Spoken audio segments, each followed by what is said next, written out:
Oh, hello everyone. Welcome to the Matchbook Horse Racing Podcast. Tom Stanley here, joined by Steve Jones and Charlie Poste. We are going to be looking at Friday's action from Chester, Saturday's action from Chester, a bit of Ascot thrown in. Lingfield, I'm afraid, I don't know. We don't have declarations, so we're just going to swerve that. Apologies. Obviously, it's now moved to an all-weather card. They deck tomorrow, so we'll put that to one side, but it means we go a bit harder on Friday, which is good news. Let me tell you about all things that you need to know. First of all, as I always say, please do like and subscribe. It makes it easier to watch and listen to all of the Matchbook content across all sports. I'm going to tell you about Matchbook Zero again. Zero margin, zero commission. That's up to £20 or 20 units in whatever your currency is. That's available from 10 a.m. each day. You're likely to be getting best odds with that, as you do with an exchange anyway. They match the exchange prices, but importantly, there's no commission. And I can tell you about the SBC Awards. We've won it before. We'd love to win it again. We're up for Best Betting Podcast, Best Betting Video. Hopefully we're going to win that. Best Betting Website as well. So it's pinned on the Matchbook Twitter page. You can go there and vote for whoever you want. But, hopefully you like us. In the SBC, the Smart Betting Club Awards for Best Betting Podcast, Best Betting Video, Best Betting Website, whatever you want to vote for us for, please do. The link is also going to be in the description for this podcast. Charlie Poste, Stephen Jones, how are you, chaps? Good, mate. As in, you caught me on the hop there a minute when you said that we were going to be touching on Chester on Saturday as well, and I was suddenly like, shit. Yeah, you're right. But fortunately, Chester Friday, Swinton, Hurdle and Ascot on Saturday. Yeah. This time it's bad because you suddenly get all the midweek. We've got York. We'll have two podcasts next week. We'll have one on Tuesday for York, and then Thursday to finish up York and go into next weekend. There's no need to apologise for that mistake, Tommy, but you do need to apologise to Vicky Haynes because it was your fault that we were late. Sorry, Vicky. Where are you? You're right. Call my bluff for the Chester Cup, says Vicky as well. Dane H says, Ascot on heavy plus Lingfield on the all-weather could be a weekend to miss, perhaps from a betting point of view. Well, that's not why we're here. We're going to hit from a betting point of view, I hope. I'm not in the opener, in the first race we're proving at Chester because I've no bet in the Earl Grosvenor handicap. I'll let you come in. I mean, has anyone had a punt at Chester this week and have you found it, Steve, first of all? Yeah, I like Chester. I like betting at Chester. I know it's not for everyone. You have to take the rough with the smooth a little bit, and the ground not ideal, but it's still a good place, I think. Right, Charlie, I'll come to you first. Prices are as follows. Boardman's 5.0. Now, I'm no betting this because, I don't know, maybe I'll make him a win and place bet. He loves this time of year. I backed him last time. He ran last time out. I thought he was a bit disappointing. Thought he was off the pace of it. I'm just surprised he's so short for this. So I don't know. He was going to be my selection. I saw the prices and I thought I'll leave that alone. Boardman's 5.0, Revich is 6.0, Wob 7.0, Croupier 7.0, Fion 9.0. Nearly called our second child that. Guido Charlie 10.0. You tip that to win a few starts back. Bigger prices than the rest. Who are you with this time, Charlie? We're going with Fion this time for David Lochnan, Holly Doyle. He's got really good course form, this horse. I think 4 starts here, 2 wins in a place. He goes well fresh. He's won back off a break before. He likes soft ground. And look, the draw 12 is not ideal, but he's won from a wide draw around here before, and he's a hold-up horse. So Holly Doyle will be dropping anchor, slodding in and riding him for a bit of luck. And I think you definitely can, if they go strong enough early on, come from off the pace at Chester. So Fedor for me in the first. Fion, sorry. Fedor. Just combine the two. Oh my God. Fedor. What was the one we had before? It was the Dr. Richard Newland horse, wasn't it? Yeah. You really did. Like, I was looking at the screen like, bloody hell, I'm certain that's not how they pronounce that. It looks like Guido to me. So no better for me. Fion for Charlie. Who are you with, Steve? Red Mirage, who's had a few trainers in his time. Started off with Mark Johnson. then went to Andrew Boulding and is now with John Quinn, which is good because John Quinn's in decent form. Red Mirage having his first start for him and first start of the season. And his Chester form is very, very good. When he won at this meeting last year, he had Boardman back in 5th. He had Fool's Rush in, another one back in 4th. Bull Sala, a horse of Haggis's, who is a decent horse. It was runner-up, beaten just a nose. But next time going back to Chester, Fool's Rush in got the better of him. But that was still a really good run to finish second in a big handicap over this course in distance on soft ground in July, later in the summer. So he likes soft ground. He likes Chester. People will ignore him because he's got stall 10. People obsess about the draw at Chester, and I get that over 5 and 6 furlongs, but not when you go up in distance. The stats are very much, they start off, you've got to have a high draw, and then it doesn't really matter too much. It's more about getting a position, and if Red Mirage can do that from stall 10, I think he's got a really good chance. He's definitely overpriced. Can I read out the last 10, the draws of the last 10 winners? Yeah, but that's irrelevant, isn't it? No, I'm not trying to. Mind me. I'll run the stats. If my machine went a bit quicker, you can run the stats, and it's something like. Steve, I haven't even got them up yet.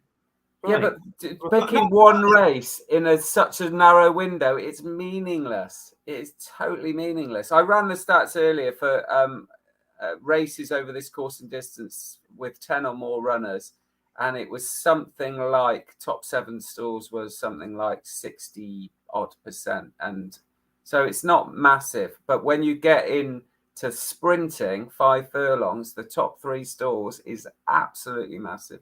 And I suppose what you're saying is they're under bet and lower draws are over bet, and therefore the value could be. Well, it's that thing. People pick the paper up in the morning and go to Chester and say, "Oh, got to be drawn low at Chester," but it's and everyone goes, "Oh, got to be drawn low at Chester," but you've got to have a little bit more awareness of actually the distances, and the ground is a big thing as well. On fast ground in sprints, you have got to be drawn there, because they go hard in the low stalls and they don't come back.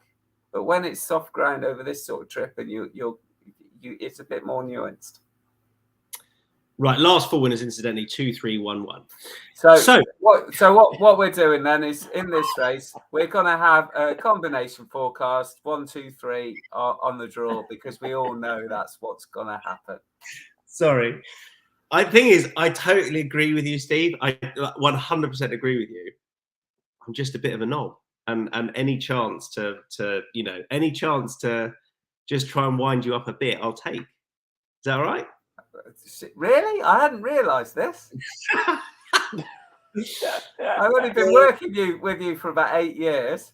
Yeah. I remember the first time I did racing TV, and it was me and you. And I went to the races, and Paul Binfield said, "Oh, couldn't they get anyone else? You and Stanley." He said, "They must. Everyone else on holiday, are they?" Scoping the barrel. Yeah, the Z team. So hey. Yeah. And incidentally, Matchbook couldn't really get anyone else. So there you are, except for Charlie as well. Right, let's move on to the second race. This is the 205, so the Precision Facades handicap, as you do. And a decent size field for this. Savvy Victory is 4.5. Groundbreaker 5.5. Barishnikov is 6.0. Pride of America 8.0. 9.5 Fantastic Fox. Bigger prices the rest. I was close to Fantastic Fox, Charlie. I backed the horse when he ran last time at Epsom. I've looked elsewhere, but go on, make the case for Fantastic Fox. Yeah, I mean, firstly, he likes slow ground. I watched the race with Bad Company, who then ran well at Goodwood, and I just thought he looked like he needed the run, that he was going to come forward for it. He's only a pound above his last winning mark, and like I say, I just thought there was enough in that return to suggest he was going to step forward. And if he does so on his second start of the season, I think 9.5 is a really good price for him in this race. Steve. if we were doing a best bet section on Friday, which I couldn't see, this would be it. Pride of America. Now, this horse won. Another horse that won at this meeting last year and didn't just win, and it won by 5 lengths for Sylvester de Souza. Obviously, Sylvester's in Hong Kong these days, so Holly Doyle is taking over. So not a bad substitute. Loves soft ground, Pride of America, and has had a breathing operation since the last run, which was in France on soft ground at Saint Cloud in March, when went very hard from the front and ran a good race, and was only a couple of lengths behind a horse that finished third of Tom Ward's called Louisa Casati, who is won a listed race at Goodwood last week, was it, sometime? And so Pride of America likes the track, loves soft ground. And the other thing is that breathing operation that Pride of America has had 2 previous breathing operations. So he's clearly a horse that struggles with it a bit, but he's won off the back of them both times. So I think this has got a great chance. Get on the front end and just keep rolling. And Pride of America, I think, is around 8.0. Yeah, smashing chance. Smashing chance for Pride of America. Charlie? Oh, you've done? Fantastic Fox for me. Yeah. So I've gone with Certain Lad, who is tricky. I think he takes a bit of knowing this horse, takes a bit of settling. George Bass has ridden him before on ground that I thought was maybe a little bit too quick for him. When he won out at Meydan a few years back, he looked like he'd go on and kick on up in grade in Pat and Company, and he hasn't quite. I think he probably wants a decent size field handicap, which he gets here. He ran pretty well here last year in the Huxley. Back in a handicap of 107, I just thought at 15.0 he was too big. He can be a bit slowly away, and he might just be out the back and never involved. But at the prices, I thought he was really interesting. He's got loads of ability, this horse.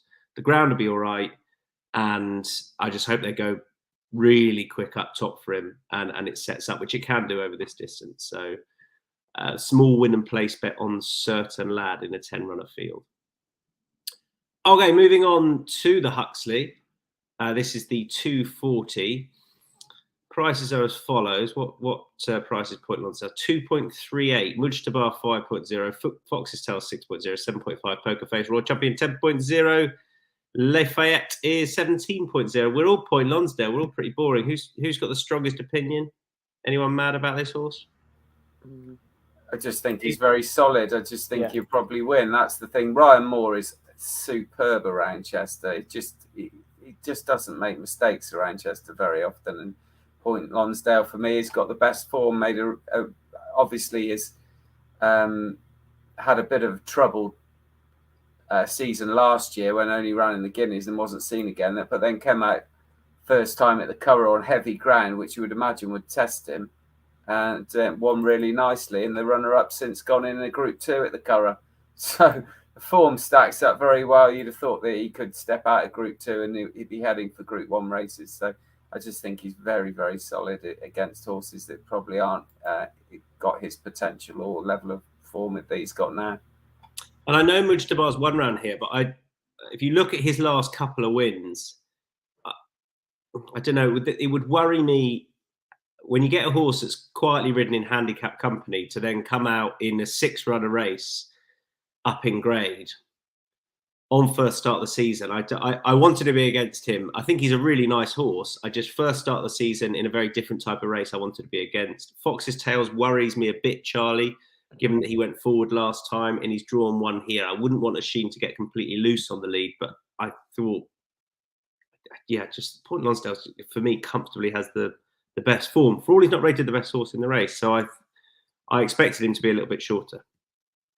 Yeah, I can completely agree with that. But I just think he is the one that really has the upside to go up beyond this sort of grade and go quickly up above this grade as well. I mean, they thought the world of him before the Guineas last year, and then something obviously happened that maybe he's a sort of horse that really can resume his progress now as a 4-year-old, and he could end up like I say, in company a lot better than this before very long.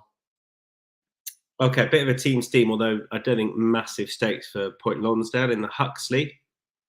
The Chester Cup, prices as follows. Falconate won it 2 years ago, 7.0. Metier, 8.0. Zoffi, 8.5. Call My Bluff, who Vicky likes, 8.5. Calling the Wind, 11.0, as is Rajinski. Tritonic, 12.0, as is Amin, 15.0. Vido, Victrix, and bigger prices the rest. Steve, I'll come straight back to you. Yeah, Vicky and Frank Muir on Call My Bluff. And no one will get that because you're going back about 100 years for Call My Bluff. But Dominic French-Davis, what a run he's having. And it's weird when you get the backing that he's got now with Ammo. All of them start running well. And so I wouldn't rule anyone out for that. But the horse I'm going for is another Lambourne trainer, Richard Hughes, Calling the Wind, who I think is absolutely suited to this sort of race, because although Calling the Wind has got a really good record over 2.5 miles, even up to 2.6 in the Queen Alexandra, it's been placed in the last couple of years. He has got pace, this horse. He's got enough pace to be really competitive at 1.5 miles. And that is just what you need, enough pace to get you out of trouble. But Jamie Spencer rides him, I think, is absolutely the ideal man for him. And he's got really good form in these sort of handicaps. He's been, he won that strange handicap at Goodwood that they start the wrong way up the track. It's at the big meeting in the summer. That was a couple of years ago. Beat Withhold when Withhold was all right, but he's also been placed in the Cesarovic. He was third to Buzz. He's been a really reliable horse for Richard Hughes, and I think he's lined him up for this because he does need a bit of a gap between his races. And he ran him at Wolverhampton and in March, and I think that was just to kind of line him up for this. And he ran quite well, but I thought he'd come on for the run there, and this put him spot on. So if he gets the breaks, and I think he will, because he's that sort of horse that can take the gap when it's there, and Jamie Spencer will be able to ride a proper race on him, which won't be the same for all these horses. So it is Calling the Wind for me, who also likes the soft ground as well. Okay, I'll jump in next. I'm with a horse that ran pretty well in this last year and has held his form well, Vino Victrix. So Benoit de la Sayette's on board, who has won on the horse before. He didn't run well in this last year. Ran well in the Cesarovic behind Run for Oscar, which has to be just about the best bit of form going, I thought. Then came out of Ponte in a conditions race and was a beaten favourite when a little bit keen. I think he probably wants a bigger field. I'm taking the view that he needed the run last time because that was very disappointing. But I like the fact that on this ground he's had a run, which was surely one to just put him absolutely spot on for this. And it's only £7 above the last win and only £3 above the second to Run for Oscar, who was absolutely lobbed in at Newmarket in the Cesarovic. So I thought he was a fair price for a very talented rider, and I'm sure that Hughie Morrison has had this race on his agenda some way out. Drawn 10 is fine given his run style. At the top of the market, I wasn't so keen on Falconate, who didn't quite back up in it last year. He's very obvious. Metier it won nicely at Doncaster, but I'm not absolutely certain this is going to be his track. 15.0 about Vino Victrix, I thought was big enough win and place for me. Charlie? I came down with Emian, who finished behind Metier in the November handicap and finished behind him up at Musselburgh behind Wise Eagle. But the run at Musselburgh and the first run that he's had have been over inadequate trips. He really likes Chester. Again, I think 6 starts, 2 wins, 2 places. He's drawn in 1, which, I mean, as Steve says, maybe the draw isn't so important, but he's a front runner, this lad anyway. So it'll mean that he'll be able to get out where he wants to be. Hopefully he'll break well with Harrison Shaw. He's in off a lightweight, 8-7. And I just think he sort of teed up this horse for a peak performance now. Like I say, he's had the 2 runs to put him spot on this season, and he'll love the slow ground as well. And I bet throughout the picks that I've had at Chester, I've been looking for horses that can operate under slow conditions. I mean, again, listen to the jockeys today. They seem to think the conditions are still fairly testing. So Emmy and Wynnum Place for me. Right. Anything else for Friday? Or are we moving on to best bets?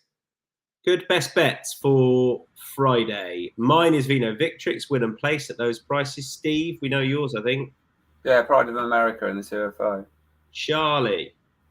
I mean, I think I put Point Lonsdale on the script, but I'll go Fantastic Fox in this. Yeah, Fantastic Fox for Friday. Fantastic Fox for Friday. Vino Victrix, Pride of America, Fantastic Fox, the Friday best bet. And then we come to Saturday and to Ascot. I'm going to come straight in with you because I don't have the prices up yet in front of me. So, Steve, come in straight away for the opener at Ascot. I'm going to take a bit of a chat. A lot of horses in here. The ground is going to be testing at Ascot, probably even more so than it is at Chester from the going description. And I'm going to get a bit of a chance here with a horse called Green Team, who has been running in Maidan, and it's joined Ian Williams and hasn't run in Britain yet. Joined Ian Williams from Owen Burrows, who in turn had taken the horse on from Kevin Ryan. So 3 trainers in just 10 starts. But a horse that spent most of last season in group races and didn't really, wasn't up to that sort of level. But if you go back to the first start of last season, ran really well at Bath on easy ground. And I've got a funny feeling that this horse might just want soft grounds, but I wouldn't bass it. And if that's the key to this horse, I think a lot of horses won't handle the ground. And Green Team, it's a little bit speculative, but we're getting, I think, something like 21.0. So Wynnum Place, Green Team. I'll tell you the price for Green Team. Yeah, 21.0. I wanted to, given the likely conditions, I wanted to be on something that's had a run. Nathaniel Green hasn't. So Rumi hasn't. Was impressive that day at Epsom, but just got Will Buick absolutely nailed that ride, and you had to get the rail at the right point and stay hard up against it on the near side, and that's what happened. So he might win again, but I'll chance Savvy Knight, who probably doesn't want this sort of ground. That's a definite concern, but I still think it's got a bit of room off this sort of mark. Has had a run, so should be fit enough for this, and that was in the race won by Bad Company at Epsom.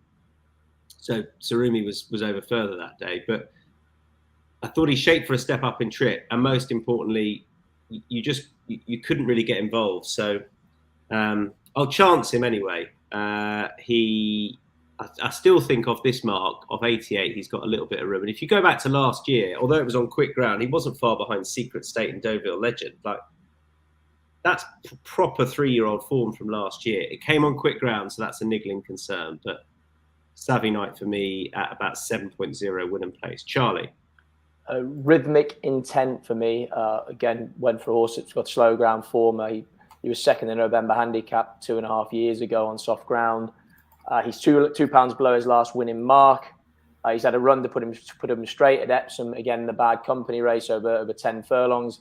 Be much happier back up to this sort of trip. Danny Tudhope is booked to ride him, I think, for the first time, which is never a negative, especially around Ascot. And Stuart Williams having a few winners at the moment. I think he's 3 winners in the last 14 days. So it's very much a Wynnum Place selection, but Rhythmic Intent for me. Back up in distance in the 130 at Ascot. Moving on to the 205s, a fillies handicap. You two are with the same horse in the form of Timeless Melody, 4.5 shot. Mountain Songs, 5.0. Julia Augusta, 6.5. Belhaven, 8.0. And bigger prices the rest. Go on, Charlie. Why Timeless Melody? Well, again, ground very much so. She won on heavy on her last start at Leicester. Looked unlikely for away. Mexicali Rose kicked on and looked like she was gonna win, and then this filly's stamina kicked in. Step back up to a mile will suit. I mean, you're kind of speculating on the opening mark, but the horse she beat ran okay in a handicap as well back next time. And she starts off 80 for the Haggis team who are getting their winners. And I just thought she had plenty of upside. There's a potential to rate a bit higher. She only had the one start for Haggis. And again, she's going to handle the conditions, which I think is going to be key. What do you want to add, Steve? I agree with all of that. I think the step up into a mile is going to be absolutely crucial. This horse, it's going to improve again. And I think she's been let in quite lightly, to be honest, because she's got a really nice pedigree. Her grandmother, as it was, is White Moonstone, and related to a lot of winners, and including Group 1 winners. So she's a really nice prospect who could easily be far better than this grade. And so what she did last time on heavy ground, got no problem with the going. So, and with William Haggis, we've seen him do this time and time again with this sort of horse. So I thought she was very, very solid. All right, I will chance Don't Tell Claire, who's a previous course and distance winner. The cheap pieces went on last time. They didn't work as such. That was in listed company. But back in handicap company, this could be run to suit. And if the cheap pieces bring out a bit more improvement, she's progressing nicely. I've been impressed with Dan and Claire Kubler the last couple of years. She handles a bit of dig underfoot. She proved that in September here when going close over course and distance. Thought she was more solid, again, having had a run this year, given the lightly ground, than a few of the others above her in the betting. So Don't Tell Claire win and place at about 16.0. Moving on to the 240, the Victoria Cup. Love this race. One of the best early handicaps of the year. I won't give you prizes until we get to them. Charlie, you can kick us off. Peroto, I came down with first start for the Roger Varian yard, which I thought was really interesting. This horse, he's been plying his trade in group company a lot. He won a Britannia of £2 higher 2 years ago. And it just more to see whether Roger Varian can revitalise the horse or bring up any sort of upside. I mean, he's in off 97 here. I mean, it's not that long ago he was rated up 110, this horse, as in he's got bags of quality. And if Roger Varian can unlock a bit of something in the horse, even just revitalising with a change of stable, there's definite mileage in this handicap mark that he's in off today on Saturday at 97. Stephen? Came close to tipping Peroto. I think he's very, very interesting, like Charlie said, and he's the right side of the track, I think, in stall 21. Just a little bit concerned about the ground for him, but if he handles it, I think he's got a good chance. No worries whatsoever for the horse I'm going for on the ground, who's a bit of a high flyer because he's called Biggles. And if you didn't get the Frank Moore gag, you might not get the Biggles gag either. But and look at the face on Tommy. Explain it. Well, Biggles was like the boy's own flying hero from the comic books of probably even before the 50s and that.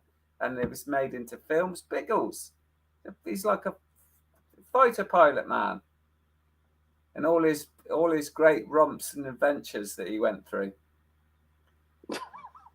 Anyway, it's hard work, isn't it? Biggles, who's interestingly is owned by Lady Cobham, whose husband and her made all their money out of aviation. That's why the Biggles is named such. Anyway, light soft ground. That's quite interesting. Because Lady Cobham's had horses like Rafe Beckett had a horse, something aviator, and they're often air something or aviator or something. Anyway. You're right. I know who you mean. Go on anyway. But Biggles is a horse that loves this soft ground. It improved rapidly throughout last season. Won 4 times last season, but the last 2 starts have been just as good. So going through the handicap hasn't stopped this horse progressing. Was second to Barrador, who's likely to go off favourite for the Victoria Cup on last start of last season. So that was a very solid run. And then first time up this season, finishing third on better ground, on faster ground, behind Rainbow Fire and Guido. Haydock, I thought that was a particularly solid return to action. It was a little bit keen. That knocked the fizz out of Biggles, and I wouldn't say I'm going Luke the Luke for Biggles, but I think he's got a great chance, and he's the right side of the track, 23. You want to be down here, and just think he's got everything in place to run a big race, and I think he's a nice price at around 15.0. Air Pilot, lads. Air Pilot. Air Pilot was definitely one. Air Squadron. Yes. Spitfire Limited. Yeah, I know. We're all looking them up now, you see. Yeah. Biggles. Oh, well, how's Biggles? How's that air? Oh. Just take it with good Biggles. grace that you actually made an interesting point. I wouldn't go that far. No, maybe not actually, yeah. Okay. Every time you need to go. I need to go, don't I? Yeah. Right. I'm backing the Bowie horses. Baradar. So I had a good look at Biggles. He's tricky, but I think he's got loads of ability. But then I just couldn't see how he reversed his form with Baradar, who I just don't think got home last time. He finished a length of a quarter ahead of Biggles at Donny at the back end of last year, and then I just thought 8 stretched him in the Lincoln. Tongue tie on first time. He's 8.0, but that's fair enough. I like where Biggles is drawn. In this race, high tends to suit. But Totally Charming's the other one, who I don't really think got home last time. Was a winner at Doncaster prior to that. The ground is absolutely spot on. Billy Loughnane takes off 3. What's not to like about that? 11.0. Those are the 2 are back. Win and place. Barador, the reason that he doesn't confirm the form is half down to the draw. Drawing 7, I think that's really tricky. 7. Yeah. I agree. Biggles is better drawn, but the draw. I've tried to beat the draw so many times in these sorts of races and can get it wrong. I don't know. I think those 2 are still well ahead of the hand. River Nymph is another one. Draw 9. He won this a couple of years ago. Loves this soft ground. But again, I think that's a tricky draw. The Potemps Swinton Handicap Hurdle is up next. Brentford Hope and Biker 6.0. Teddy Blue 9.0. 11.0 Paramount. Bigger prices the rest. Charlie Poste. I was very tempted by Brentford Hope. I think his credentials are glaringly obvious, but ended up looking towards Washington. He's been placed in the same handicap at Aintree for the last 2 years, and I kind of felt the race just didn't really play out for him behind punctuation. Not that he was unlucky, but I think he could have finished a bit closer if it had gone more favourably for him. I think this race is made for him. This sort of easy 2 miles around Haydock. I think he's off a mark that he can definitely take out a big pot, and he's always been really well regarded, this horse. I think they'd be almost disappointed the fact that he's only rated 124. But like I say, there's still plenty of time for him to take out a decent contest. And Ollie won this race a couple of years ago as well with a nice horse. Washington for me, win and place. I just think I think he'll gain confidence from the Aintree run, and I think this even easier track Haydock in a really fastly run race will suit him well. He's still in my tracker, that one. I still haven't got rid of it. It's been in there for about 2.5 years. That says it all, doesn't it, really? Yeah. I'm not with him today, but he 1-2-4. I think he's better than that. Anyway, yeah. I'm with Brentford Hope. I agree, he's very obvious. I was sort of hoping that, and Biker was favourite, and I was hoping that Biker, given connections, would take up a chunk of the market. And that would mean that they'd be getting a price of that Brentford Hope. But he's, I don't know, looking like he might go off favourite now. He's been impressive for the yard, and I loved this horse on the flat, but he was tricky, and I think he's made for this race. Just a nice forward, forceful ride from Paul O'Brien. He's just well in, and just a really well treated horse. I think he could be well ahead of 123. I've been impressed with Harry Derham. The Rubo form reads pretty well. I imagine they've had this race in mind. So Brentford Hope. I'm just a huge fan of the horse, and I think he's going to make a better hurdler than he did flat horse. Steve? Yeah, they thought he was going to make up into a classic horse at one point, didn't they? But so he's a horse that could easily be thrown in. But the one I'm going to go for is another really nice young horse called Paramount, who has been on my radar for a long time. I thought this horse in bumpers. I watched him win at Stratford a few years ago, and then he's taken really well to hurdles, and he won very easily at Fakenham in a handicap back in March on soft ground. But he's much better on decent ground. And at Aintree, he ran in the big 2 mile handicap that used to be the race after the Grand National for amateurs and conditionals, and he just went way too fast they went crazy fast on the lead. And I think if he can make the running, but he doesn't have to. And I think if they get a decent pace to aim at, then he's got a great chance on decent ground. He's a lot of people will know the family of this because he's a half brother to Snow Leopardess, who stayed very well on bottomless ground, but he does need better ground, and he's got a bit more pace. But if they go fast and his stamina does come into it, I think Paramount's got a really good chance. They've not got to the bottom of this horse, that is for sure. So Paramount for me in what's a pretty open race. Paramount for Steve. Washington was 15.0. What price did you say Paramount are you expecting, Steve? Oh, I think he was about 13.0, 15.0, something like that, was he? Can't remember. More like 11.0. Yeah, I thought you're fishing for a better price there, yeah. Always. All right, Paramount, Brentford Hope, Washington. Any other Saturday bets? Not for me. Steve, you've got one at Lingfield? Yeah, if she runs, Sacred is in the Group 3. On breeding, she's exceeding Excel. She's never run on the all-weather because, of course, Lingfield is waterlogged. So they've put the Derby Oaks trial meeting on to the all-weather, and that will suit Sacred. She's got a lot of pace. She's a 7 furlong specialist, in my opinion, and she's got a great record fresh. So Sacred in the 225 at Lingfield, if she runs, and if she's a decent enough price, because obviously we don't know the entries at the moment because they're 24 hours rather than 48 because of the rearranged surface. Charlie, you got another?